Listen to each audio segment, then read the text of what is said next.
জনপ্রিয় অভিনেতা খায়রুল বাশার তার মানবিক উদ্যোগ দিয়ে আলোচনায় এসেছেন কিশোরগঞ্জের গোরখদক মনু মিয়ার পাশে দাঁড়িয়ে।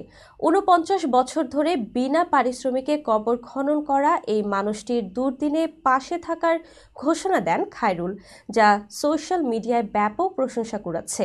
বিস্তারিত শাহিদ আহমদ জান্নাতীর ডেস্ক রিপোর্টে। সোমবার ১৯ মে সকালে নিজের ভেরিফাইড ফেসবুক পেজে মনু মিয়াকে নিয়ে নির্মিত একটি তথ্যচিত্র শেয়ার করেন খায়রুল বাশার। ভিডিওর ক্যাপশনে লেখেন, মনু মিয়াকে আমি ঘোড়া কিনে দিতে চাই। আমার কবর খোঁড়ার আগ পর্যন্ত আল্লাহ যেন তাকে সুস্থ ও নিরাপদ রাখেন। কেউ মনু মিয়ার সঙ্গে যোগাযোগ করে দিতে পারেন, তাহলে আমি চিরকৃতজ্ঞ থাকব। তার এই মানবিক আহ্বানে অনেকে সাড়া দিচ্ছেন, শেয়ার করছেন মনু মিয়ার গল্প, আর্থিক সহায়তার ইচ্ছাও প্রকাশ করছেন। সোশ্যাল মিডিয়ার অনেক ব্যবহারকারী মনু মিয়ার দীর্ঘ ৪৯ বছরের নিঃস্বার্থ সেবার কথা উল্লেখ করে তাকে প্রকৃত সমাজসেবক বলে অভিহিত করছেন। কিশোরগঞ্জের মিঠামইনের বাসিন্দা মনু মিয়া স্থানীয়ভাবে পরিচিত একজন গোরখোদক। প্রায় ৫ দশক ধরে তিনি বিনা পারিশ্রমিকে ৩,০০০-এরও বেশি কবর খনন করেছেন। কোনো অর্থ বা উপহার নেননি তিনি এই কাজের বিনিময়ে।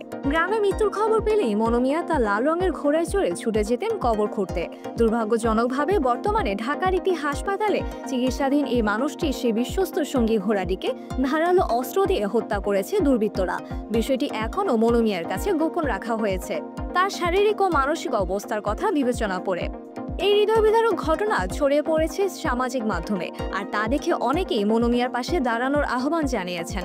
অভিনেতা খায়রুল বাশারের মতো একজন তারকার সরব অংশগ্রহণে বিষয়টি আরও নজর কেড়েছে, অনুপ্রেরণা জুগিয়েছে সমাজের অন্যদেরও।